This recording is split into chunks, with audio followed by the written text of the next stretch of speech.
Very good morning students. ఇప్పుడు దాకా మనం కొన్ని మీ డ్రగ్స్ యొక్క సెన్సెస్ చూసాం. ఇప్పుడు ఏంటంటే పారాసెటమాల్ యొక్క సెన్సెస్ చూద్దామండి. పారాసెటమాల్ మనకు బాగా తెలిసిన టాబ్లెట్ అండి అది. జనరల్లీ ఈ కరోనా టైంలో లాస్ట్ 2 ఇయర్స్ నుంచి పారాసెటమాల్ ప్రతి ఒక్కరు బాగా యూజ్ చేస్తున్న టాబ్లెట్. సో ఈ పారాసెటమాల్ స్ట్రక్చర్ ఏంటి, ఐయుపాక్ నేమింగ్ ఏంటి, బ్రాండ్ నేమింగ్ ఏంటి, జనరిక్ నేమ్ ఏంటి, అలాగే సింథసిస్ ఏంటి, థెరపటిక్ యాక్టివిటీ అన్ని కూడా వన్ బై వన్ డిస్కస్ చేసుకుందాం. So first of all paracetamol.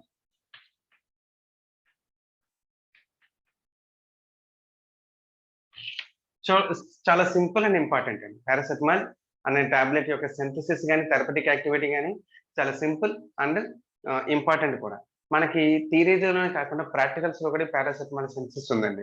So అంచేది ఇక్కడ మనం థియరిటికల్ గా రియాక్షన్స్ అంటే ఏ రియాక్షన్స్ మధ్యన ఏ రియాక్షన్ జరుగుతుంది, సో ఏ ప్రొడక్ట్ ఫామ్ అవుతుంది అనేది, మనకి ఏ టైప్ ఆఫ్ కాంపౌండ్ ఫామ్ అవుతుంది అనేది థియరిటికల్ గా చూస్తాం. ఎక్స్పెరిమెంటల్ గా ఏంటంటే ఎక్స్పెరిమెంట్ ఎలా చేస్తే ఎంత అమౌంట్ ఆఫ్ రియాక్టెన్స్ తీసుకుంటే ఎంత అమౌంట్ ఆఫ్ ఈల్డ్ వస్తుంది, సో ఎటువంటి ప్రికాషన్స్ తీసుకుంటే మనకి ఈల్డ్ అనేది పెరుగుతుంది.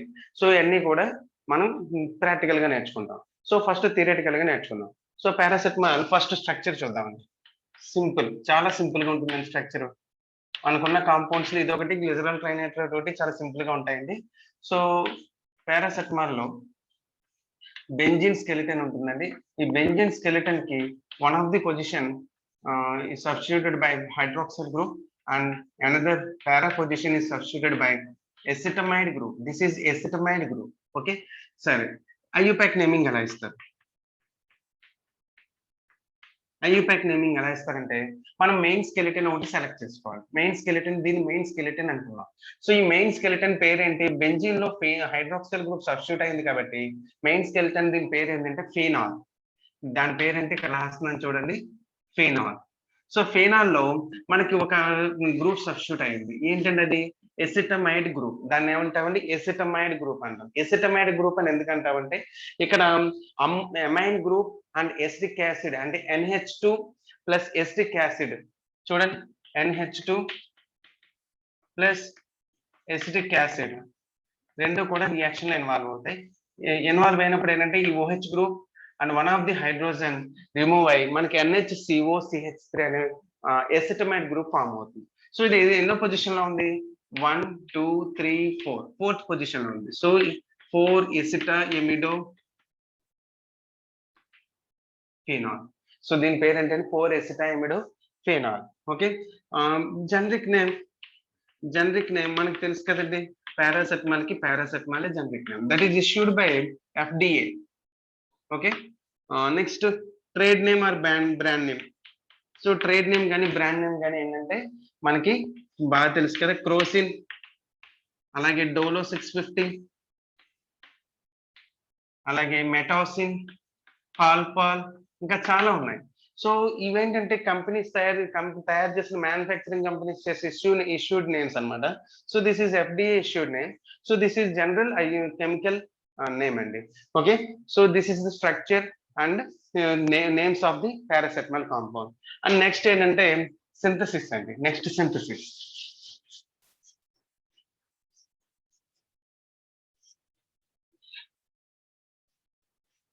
సో నెక్స్ట్ సింథసిస్ చూద్దాం. సింథసిస్ కూడా చాలా ఈజీ.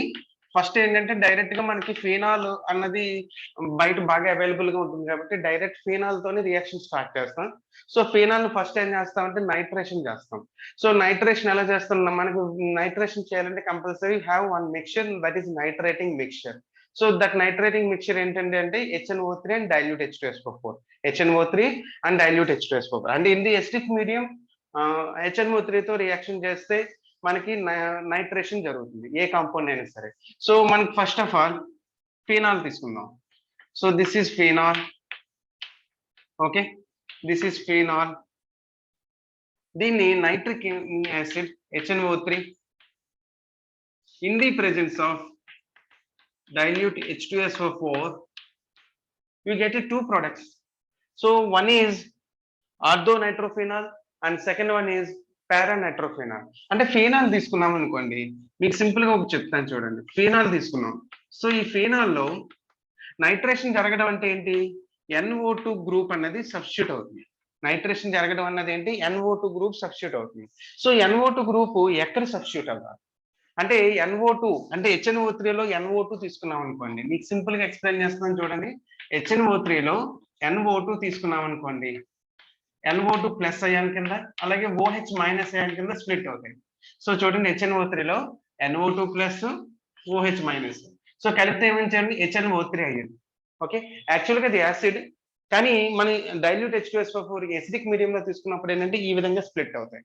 ఎందుకంటే ఎసిడిక్ మీడియంలో తీసుకున్నప్పుడు H ప్లస్ అయాన్స్ రిలీజ్ అవుతాయి. సో H ప్లస్ అయాన్స్ ఈ OH మైనస్ అయాన్స్ కలిసి H2O కింద రిమూవ్ అయ్యి మనకి NO2 ప్లస్ ఎలక్ట్రోఫైల్ జనరేట్ అవుతుంది. So that NO2 plus is nothing but electrophile. So ఈ ఎలక్ట్రోఫైల్ అన్నది ఏం చేస్తుందంటే ఇక్కడ బెంజీన్ రింగ్ లో అంటే ఫెనాల్ లో second, fourth and sixth positions active గా ఉంటాయి. ఎందువల్లంటే ఆక్సిజన్ మీద 2 లోన్ పేర్స్ ఉంటాయి. ఆక్సిజన్ మీద ఏముంటాయండి 2 లోన్ పేర్స్ ఉంటాయి. 2 లోన్ పేర్స్ ఉన్నప్పుడు ఏమవుతుందంటే మనకి for example one of the lone pair bonding resonance లో ఇన్వాల్వ్ అయింది అనుకున్నాం.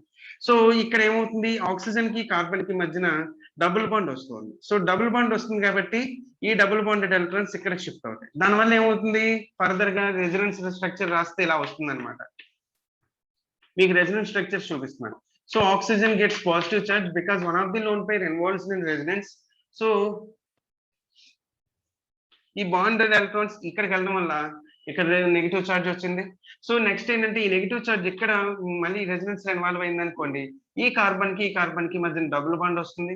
సో డబుల్ బాండ్ అయినప్పుడు ఇక్కడ కూడా ఈ కార్బన్ 5 బాండ్స్ అయిపోతున్నాయి. సో అందువల్ల ఈ ఎలక్ట్రాన్స్ ఇక్కడ షిఫ్ట్ అవుతాయి. నెక్స్ట్ రెజొనెన్స్ స్ట్రక్చర్ ఏమవుతుంది మనకి double bond OH plus minus. So next resonance structure చెప్పండి. So this is the resonance structure. Okay, so final గా మీరు అబ్జర్వ్ చేస్తే నెగిటివ్ చార్జ్ ఎక్కడెక్కడ ట్రావెల్ చేస్తుందో ఒకసారి చూడండి. నెగిటివ్ చార్జ్ ఎక్కడెక్కడ ట్రావెల్ చేస్తుంది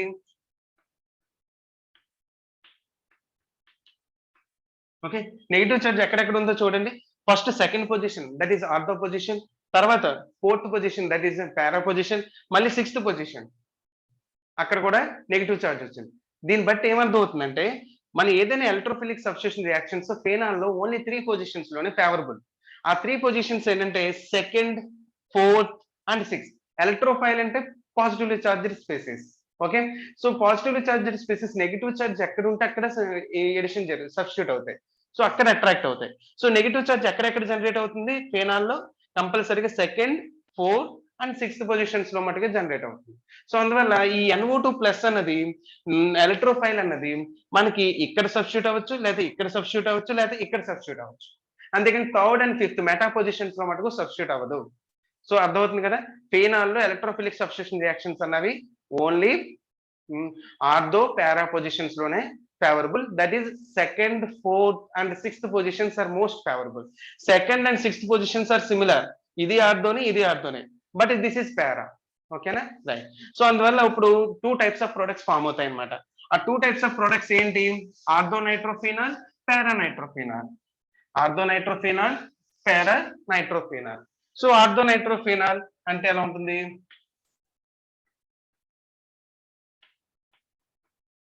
దిస్ ఈజ్ ఆర్థో నైట్రోఫెనాల్. ఇక్కడ పాజిటివ్ చార్జ్ నెగిటివ్ చార్జ్ వస్తుంది కాబట్టి పాజిటివ్ చార్జ్ స్పేసెస్ ఇక్కడ సబ్స్టిట్యూట్ అవుతాయి.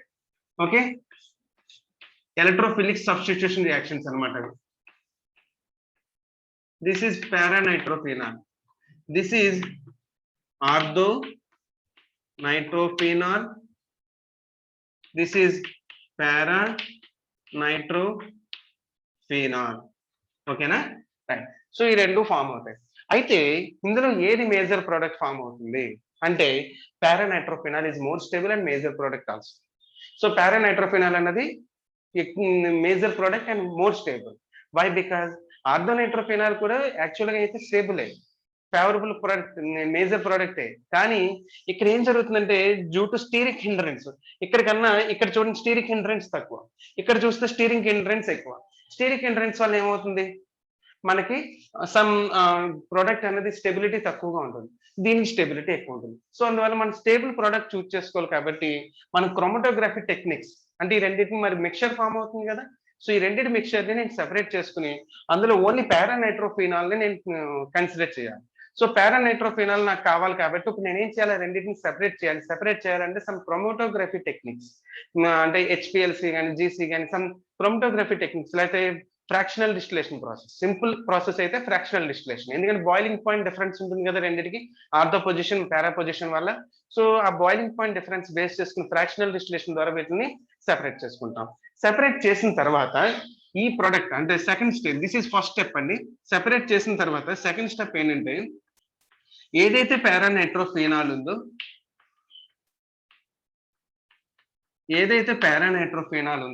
ఈ పారానైట్రోఫినాల్ ని రిడక్షన్ చేయాలి. రిడక్షన్ ఎలా చేస్తాము, what is the reducing agent? అక్కడ రెడ్యూసింగ్ ఏజెంట్ ఎవరు అంటే ఇక్కడ యూజ్ చేసేది సోడియం బోరోహైడ్రైడ్. ఈ సోడియం బోరోహైడ్రైడ్ వల్ల ఏమవుతుందంటే ఇక్కడ హైడ్రోక్సైల్ గ్రూప్ ఏమి డిస్టర్బ్ కాకుండా ఇక్కడ నైట్రో గ్రూప్ ఉంది చూసారా, this nitro group converts into amine group. So దానివల్ల ఏమవుతుంది మనకి,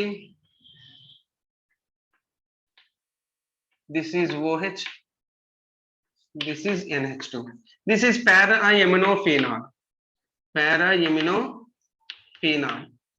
okay na, right? So para position ఇక్కడ హైడ్రోక్సిల్ గ్రూప్ ఉంది, para పొజిషన్ లో ఎమినో గ్రూప్ ఉంది, that is para-aminophenol. Okay, so ఈ para-aminophenol అంటే మనకి ఫైనల్ గా చూడండి, యాక్చువల్లీ ఇక్కడ అంతా వచ్చేసింది, కానీ ఎమినో గ్రూప్ చూస్తారా, that amino group is converted into that amino group has to be converted into acetamide group. అంటే NH2 కాస్త NHCOCH3 కింద నేను చేంజ్ చేయగలగాలి. సో NHCOCH3 అంటే ఎసైల్ క్యాటియాన్ అదేదో ఉందో అది ఇక్కడ సబ్స్టిట్యూట్ అవ్వాలి. వన్ ఆఫ్ ది హైడ్రోజన్ బదులు ఎసైల్ క్యాటియాన్ సబ్స్టిట్యూట్ అవ్వాలి. సో ఎసైల్ క్యాటియాన్ అంటే ఏంటో మీకు ఎక్స్ప్లెయిన్ చేస్తాను. మనం దానికోసం ఏం చేయాలంటే ఎసిటిక్ ఎన్హైడ్రేట్ తోటి ఈ para-aminophenol కనుక రియాక్షన్ చేస్తే నాకు ఫైనల్ ప్రోడక్ట్ అనేది ఫామ్ అవుతుంది. ఓకే, రైట్, ఇది చెరిపేస్తున్నానమ్మా.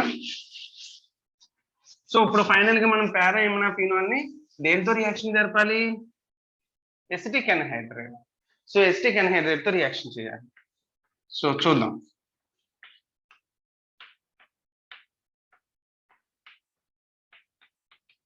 Okay, acetic anhydride CH3 C double bond O C double bond O CH3. Okay, this is acetic anhydride. Acetic anhydride లో ఇలా రియాక్షన్ చేసినప్పుడు ఏమవుతుందంటే మనకి ఈ one of the bond is break అవుతుంది అన్నమాట. వన్ ఆఫ్ ది బాండ్ ఏమవుతుంది, break అవుతుంది. So one of the bond break అయినప్పుడు ఇక్కడ 2 పార్ట్స్ ఫామ్ అవుతున్నాయి. ఏంటవి, ఒకటి క్యాటియన్, ఒకటి యానియన్ ఫామ్ అవుతున్నాయి. ఆ క్యాటియన్ ఏంటంటే CH3CO ప్లస్, అలాగే ఇంకోటి ఏంటంటే CH3COO minus. CH3COO minus, this is acetate ion. CH3COO minus అంటే ఎసిటేట్ అయాన్. CH3CO ఇక్కడ ఈ బాండింగ్ ఎలక్ట్రాన్స్ ఆక్సిజన్ కి వెళ్ళిపోవడం వల్ల ఇక్కడ ఆక్సిజన్ కి నెగిటివ్ చార్జ్ వస్తుంది, ఇక్కడ దీనికి పాజిటివ్ చార్జ్ వస్తుంది. Okay, so CH3CO plus form అవుతుంది. ఓకేనా, సో ఈ కార్బన్ కి పాజిటివ్ చార్జ్ వస్తుందండి. సో ఇప్పుడు ఏమవుతుంది మనకి ఇక్కడ వన్ ఆఫ్ ది హైడ్రోజన్ అంటే NH2 కదా, ఈ one of the hydrogen and ఈ CH3COO మైనస్ కంబైన్ అయ్యి ఎసిటిక్ యాసిడ్ రిమూవ్ అవుతుంది. ఓకే, ఈ ఇక్కడ ఉన్న నైట్రోజన్ మీద ఉన్న హైడ్రోజన్ అండ్ ఇందులో CH3COO మైనస్ కలిసి ఎసిటిక్ యాసిడ్ కింద వెళ్ళిపోతుంది. సో ఈ బాండింగ్ ఎలక్ట్రాన్స్ నైట్రోజన్ కి వెళ్ళడం వల్ల నైట్రోజన్ కి నెగిటివ్ చార్జ్ వస్తుంది. సో ఈ నెగిటివ్ చార్జ్ ఉన్న చోట ఈ పాజిటివ్లీ చార్జ్డ్ ఎసైల్ క్యాటియాన్, దీన్ని ఏమంటామండి, ఎసైల్, ACYL, ఎసైల్ క్యాటియాన్ అంటాం. సో దిస్ ఎసైల్ క్యాటియాన్ ఎక్కడ బాండ్ ఫామ్ చేస్తుంది అంటే నైట్రోజన్ తో బాండ్ ఫామ్ చేస్తుంది. సో టోటల్ గా మనకి ఫైనల్ డిజైర్డ్ ప్రోడక్ట్ ఏదైతే ఉందో పారాసెటమాల్ అది తయారైంది అన్నమాట. So this is the industrial process for paracetamol synthesis. ఓకేనా, రైట్. సో నెక్స్ట్ ఏంటంటే థెరపటిక్ యాక్టివిటీ.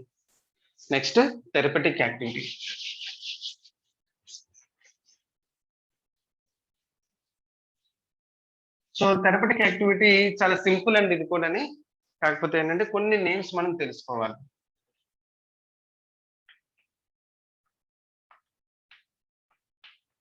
మీకు ఇది ఫస్ట్ ఏంటంటే పారాసెటమాల్ ఏ విధంగా పనిచేస్తుంది, అసలు paracetamol A type of drug అంటే ఏ క్లాస్ కి చెందుతుంది. అంటే మనం ఫర్ ఎగ్జాంపుల్ లెవోడోపా తీసుకున్నాం అనుకోండి, sedative clause type of drugs అన్నాను. సెడేటివ్స్ కి చెందిన డ్రగ్స్ అన్నాను. అంటే సెడేటివ్ లెవోడోపా అనేది అంటే మనకి మెంటల్ స్టేటస్ ని నార్మల్ చేస్తుంది. యాంగ్జైటీ ఉన్నా లేకపోతే స్ట్రెస్ ఉన్నా లేకపోతే మెంటల్ డిజార్డర్ ఉన్నా మెంటల్ స్టేటస్ ని నార్మల్ చేస్తుంది. ఏది లెవోడోపా.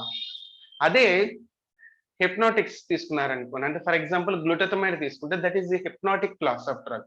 అంటే హిప్నోటిక్స్ అంటే మనకి ఇండ్యూసింగ్ స్లీప్, అంటే మనకి నిద్రని కలిగించే డ్రగ్స్ అనమాట అది.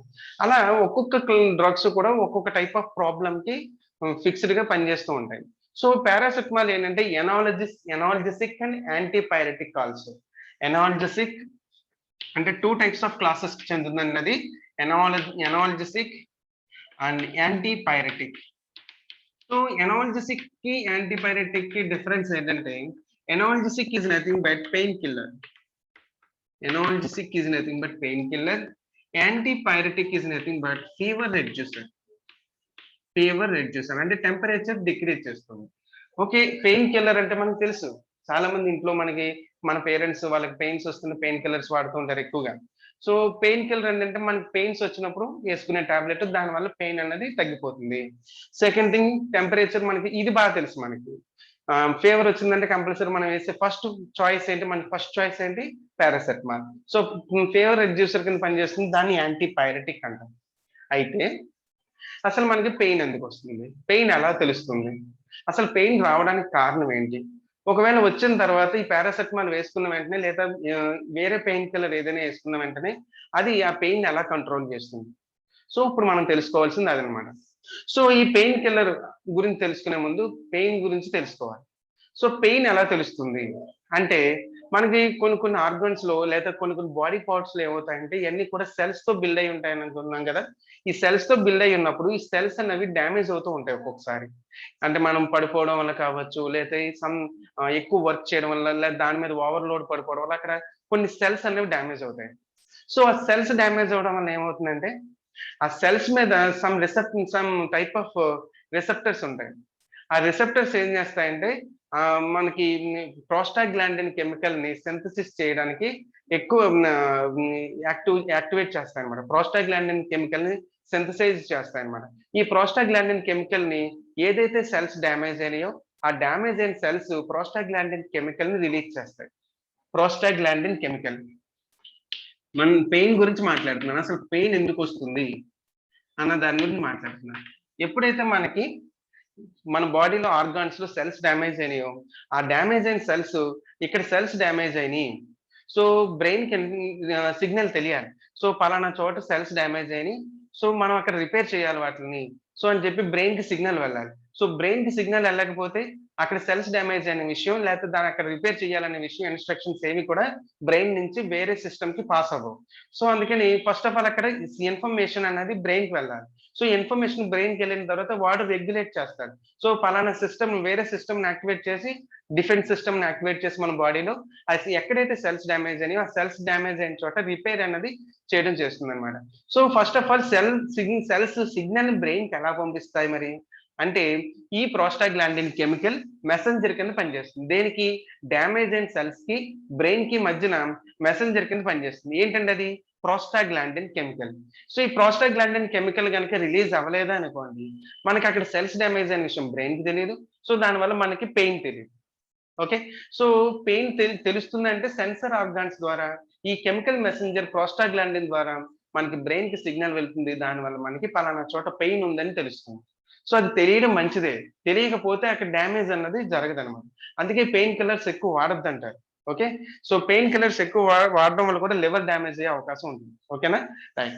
సరే, ఇప్పుడు ఏంటి అసలు ఈ ప్రోస్టాగ్లాండిన్ కెమికల్ ని రిలీజ్ చేయనివ్వకుండా కంట్రోల్ చేస్తే నాకు పెయిన్ అన్నది కంట్రోల్ అవుతుంది అన్నాడు. సో ఈ ప్రోస్టాగ్లాండిన్ కెమికల్ ని నేను ఎలా రిలీజ్ చేయకుండా కంట్రోల్ చేయాలి, పారాసెటమాల్ ఏ విధంగా కంట్రోల్ చేస్తుంది. So this is the therapeutic activity. So paracetamol ఈ ప్రోస్టాగ్లాండిన్ కెమికల్ ని ఏ విధంగా రిలీజ్ అవ్వకుండా చేస్తుంది, ఆ సెల్స్ ని ప్రొడ్యూస్ చేయకుండా చేస్తుంది. సో అది ఎలా చేస్తుంది అంటే ఫస్ట్ ఆఫ్ ఆల్ మనం పారాసెటమాల్ ఓరల్ గా మనం తీసుకున్న వెంటనే అది మనకి స్మాల్ ఇంటెస్టైన్ లోకి వెళ్తుంది. ఇంటెస్టైన్ లో అబ్జార్ప్షన్ జరిగిన తర్వాత లివర్ లోకి వెళ్తుంది.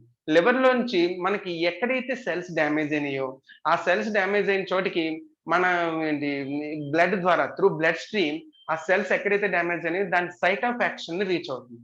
ఎక్కడైతే డ్యామేజ్ అయినాయో సైట్ ఆఫ్ యాక్షన్ అంటాం. ఆ సెల్స్ ని రీచ్ అవుతుంది. రీచ్ అయిన తర్వాత ఆ సెల్స్ మీద కొన్ని రిసెప్టర్స్ ఉంటాయి. ఆ రిసెప్టర్స్ పేరు ఏంటంటే ఇది చెరిపేస్తానమ్మా. ఆ రిసెప్టర్స్ పేరు ఏంటంటే కాక్స్ 1 రిసెప్టర్స్ అంటారు, లేదా కాక్స్ 2 రిసెప్టర్స్. 2 టైప్స్ ఉంటాయి. అయితే మనకి పారాసెటమాల్ మెయిన్లీ కాక్స్ 1 రిసెప్టర్స్ ని బైండ్ అవుతుందండి. కాక్స్ 1 అండ్ కాక్స్ 2 రిసెప్టర్స్ అన్నమాట. ఈ కాక్స్ 1 అండ్ కాక్స్ 2 రిసెప్టర్స్ ని బైండ్ అవుతుంది అనమాట. అయితే కాక్స్ 2 కన్నా కాక్స్ 1 రిసెప్టర్స్ ని పారాసెటమాల్ బైండ్ అవుతుంది. కాక్స్ 1 అంటే ఏంటి, అసలు కాక్స్ అంటే ఏంటి? దీనికి ఒక అబ్రివేషన్ ఉందండి. ఏంటంటే cyclic oxygen age. Cyclic oxygenase. ఈ కాక్స్ 1 రిసెప్టర్స్ మెయిన్ ఫంక్షన్ ఏంటంటే ఎప్పుడైనా సరే సెల్స్ డ్యామేజ్ అయినప్పుడు వెంటనే కాక్స్ 1 రిసెప్టర్స్ ఏం చేస్తాయంటే ప్రోస్టాగ్లాండిన్ హైడ్రోజన్ సింథటేజ్ ఎంజైమ్ ని యాక్టివేట్ చేస్తాయి. ప్రోస్టాగ్లాండిన్ హైడ్రోజన్ సింథటైజ్ ఎంజైమ్ ని యాక్టివేట్ చేస్తాయి. సో ప్రోస్టాగ్లాండిన్ హైడ్రోజన్ సింథటైజ్ ని పీజీహెచ్ఎస్ అంటాం. సో ఈ ప్రోస్టాగ్లాండిన్ దాని పేరు రాస్తున్నాను చూడండి, హైడ్రోజన్ సింథటైజ్. ఇదేమి నోట్స్ లో ఇవ్వలేదమ్మా మీకు, ఎంజైమ్. సో ఈ ప్రోస్టాగ్లాండిన్ హైడ్రోజన్ సింథటైజ్ ఎంజైమ్ ఏం చేస్తుందంటే మన బాడీలో ఆ సెల్స్ రిలీజ్ చేయాల్సిన ప్రోస్టాగ్లాండిన్ కెమికల్ ని చాలా ఫాస్ట్ గా రిలీజ్ చేయడానికి ఇది కెటలిస్ట్ కింద పనిచేస్తుంది. చాలా ఫాస్ట్ గా ప్రొడ్యూస్ అవ్వడానికి ఇది కెటలిస్ట్ కింద పనిచేస్తుంది ఎంజైమ్. సో అందుకనే ఈ సైక్లిక్ ఆక్సిజనేజ్ ఏం చేస్తుందంటే మన కాక్స్ 1 రిసెప్టర్స్ ఏమో ప్రోస్టాగ్లాండిన్ హైడ్రోజన్ సింథటైజ్ ఎంజైమ్ ని యాక్టివేట్ చేస్తుంది. యాక్టివేట్ అయిన వెంటనే ప్రోస్టాగ్లాండిన్ కెమికల్ ఎక్కువ మొత్తంలో మన బాడీలో రిలీజ్ అవుతుంది. సో దీని వల్ల మనకి బ్రెయిన్ కి సిగ్నల్ అంది అక్కడ పెయిన్ తెలుస్తుంది. సో నేను ఏం చేయాలి ఇప్పుడు, ఈ కాక్స్ 1 రిసెప్టర్స్ ఏదైతే ఉన్నాయో దాని యాక్టివిటీని తగ్గించేయాలి. సో ఈ పారాసెటమాల్ తీసుకున్న వెంటనే అది లివర్ నుంచి బ్లడ్ స్ట్రీమ్ ద్వారా ఎక్కడైతే ప్రాబ్లం ఉందో అక్కడికి రీచ్ అయిన తర్వాత 1 సెకండ్ అమ్మా. సో రీచ్ అయిన తర్వాత మనకి కాక్స్ 1 రిసెప్టర్స్ ని యాక్టివిటీని తగ్గించేస్తుంది అనమాట. సో దాన్ని యాక్టివేట్ కాకుండా ప్రయత్నం చేస్తుంది. సో యాక్టివేట్ కాకుండా చేసినప్పుడు ఏమవుతుంది, పీజీహెచ్ఎస్ ప్రోస్టాగ్లాండిన్ హైడ్రోజన్ సింథటైజ్ ఎంజైమ్ ఏదైతే ఉందో అది యాక్టివేట్ అవ్వదు. అది యాక్టివేట్ అవ్వలేదు అనుకోండి ప్రోస్టాగ్లాండిన్ కెమికల్ రిలీజ్ అవ్వదు. ప్రోస్టాగ్లాండిన్ కెమికల్ రిలీజ్ అవ్వలేదు అనుకోండి మన బ్రెయిన్ కి సిగ్నల్ రీచ్ అవ్వదు అనమాట. సో సెన్స్ అనేది తెలియదు అక్కడ. సో అక్కడ పెయిన్ ఉన్నట్టు తెలియదు అనమాట. మీరు జనరల్ గా అబ్జర్వ్ చేయండి, మనకి సర్జరీస్ చేసినప్పుడు అంటే ఫుల్ గా మొత్తం ఓవరాల్ బాడీ అంతా అనెస్థీషియా ఇవ్వకుండా ఎక్కడైతే మనకి సర్జరీ చేస్తున్నామో ఆ సర్జరీ చేసే ప్లేస్ లో ఏం చేస్తారంటే చిన్న ఇంజెక్షన్ చేస్తారు. ఇంజెక్షన్ చేసినప్పుడు అక్కడ మనకి తిమ్మిరిలాగా వచ్చేస్తుంది అనమాట. అంటే అనెస్థీషియా ఇస్తారు, లోకల్ అనెస్థీషియా ఇస్తారు, అక్కడ తిమ్మిరిలా వస్తుంది. ఆ తిమ్మిరిలా వచ్చినప్పుడు ఏంటి, మీకు అక్కడ కోసిన ఏం చేసినా మీరు అది చూస్తున్నా కూడా మీకు తెలియదు, స్పర్శ తెలియదు. అంటే ఏంటంటే అక్కడ ప్రోస్టాగ్లాండిన్ సింథసిస్ ని కంట్రోల్ చేసేస్తారనమాట. ఆ ప్రోస్టాగ్లాండిన్ రిలీజ్ అవ్వకుండా బ్రెయిన్ కి ఎక్కడైతే సర్జరీ చేస్తున్నారో ఆ సర్జరీ చేసే ప్లేస్ కి కనెక్షన్ కట్ చేస్తారు. సో ఆ విధంగా మనకి పారాసెటమాల్ పెయిన్ కిల్లర్ కింద పనిచేస్తుంది. పారాసెటమాలే కాదు, ఏ పెయిన్ కిల్లర్ తీసుకుని ఎలాంటి మెకానిజం యాక్షన్ తోనే పనిచేస్తుంది, ఇలాంటి థెరపటిక్ యాక్టివిటీతోనే పనిచేస్తుంది. So finally antipyretic.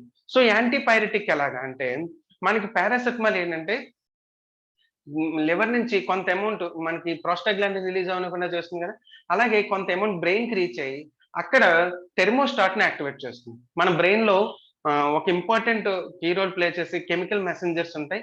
ఆ న్యూరాన్స్ ని యాక్టివేట్ చేసి థెర్మోస్టాట్ ని యాక్టివేట్ అయ్యేలా చేస్తుంది. ఎప్పుడైతే మన బాడీ టెంపరేచర్ ఉండవలసిన దానికంటే ఎక్కువ టెంపరేచర్ ఉందనుకోండి, ఆ థెర్మోస్టాట్ యాక్టివేట్ అయిన వెంటనే మనకి ఆ టెంపరేచర్ అనేది 2 to 3 degrees అనేది డిక్రీజ్ అవ్వడం జరుగుతుంది. సో ఆ విధంగా మనకి బాడీ టెంపరేచర్ ని కూడా కంట్రోల్లోకి తీసుకొస్తుంది. So paracetamol as well as ఎనాల్జెసిక్ కింద పనిచేస్తుంది, యాజ్ వెల్ as యాంటీపైరెటిక్ కింద పనిచేస్తుంది. సో అందువల్ల ఇది చాలా ఇంపార్టెంట్ డ్రగ్ అనమాట. అయితే చాలా సేఫ్ డ్రగ్ కూడా పారాసెటమాల్. సైడ్ ఎఫెక్ట్స్ చాలా తక్కువ పారాసెటమాల్. అయితే ఓవర్ డోసెస్ తీసుకుంటే ఏదైనా మనకి పాయిజనస్ అవుతుంది. సో పారాసెటమాల్ డేకి డోసేజ్ ఎంత అంటే అడల్ట్స్ కి అయితే 4000 mg వరకు కూడా తీసుకోవచ్చు. కానీ డాక్టర్స్ కానీ ప్రెసెంట్ ప్రిస్క్రైబ్ చేసేది ఓన్లీ 2000 mg. అందుకే డోలో 650 mg టాబ్లెట్ తీసుకున్నాం అనుకోండి, డేకి 3 times కంటే ఎక్కువ వేసుకోవడానికి కుదరదండి. డేకి 3 times వేసుకోమని చెప్తారు. నెక్స్ట్ పారాసెటమాల్ వేసుకున్న వెంటనే 1 అవర్ లోపు మనకి రికవరీ స్టార్ట్ అవ్వడం జరుగుతుంది. టెంపరేచర్ డిక్రీజ్ అవ్వడం గాని, సమ్ మోడరేట్ పెయిన్స్ అంటే మరీ హెవీ పెయిన్స్ అంటే మనకి బాగా ఎక్కువ పెయిన్స్ ఉంటే అది తగ్గదండి. మోడరేట్ పెయిన్స్ ఉంటే మటుకు కంట్రోల్ చేస్తుంది. ఓకేనా? అలాగే ఎంతసేపు ఉంటుంది దీని పవర్? అంటే పారాసెటమాల్ తీసుకున్న తర్వాత దీని యొక్క పవర్ అన్నది మన బాడీలో 6-8 అవర్స్ ఉంటుంది. అందుకే మనం ఒక టాబ్లెట్ ఏసుకున్నాక మన ఫీవర్ అన్నది ఒక 6 అవర్స్ నుంచి 8 అవర్స్ కంట్రోల్‌లో ఉంటుంది. మళ్ళీ తర్వాత టెంపరేచర్ రైజ్ అవ్వడం అనేది జరుగుతుంది. సో, దానికి మళ్ళీ వేరే యాంటీబయోటిక్స్ అయి తీసుకుంటూ మనం బాడీలో ఉన్న ప్రాబ్లమ్‌ని రెక్టిఫై చేసుకోవాలి. ఓకేనా? This is the synthesis and therapeutic activity of paracetamol. Thank you very much.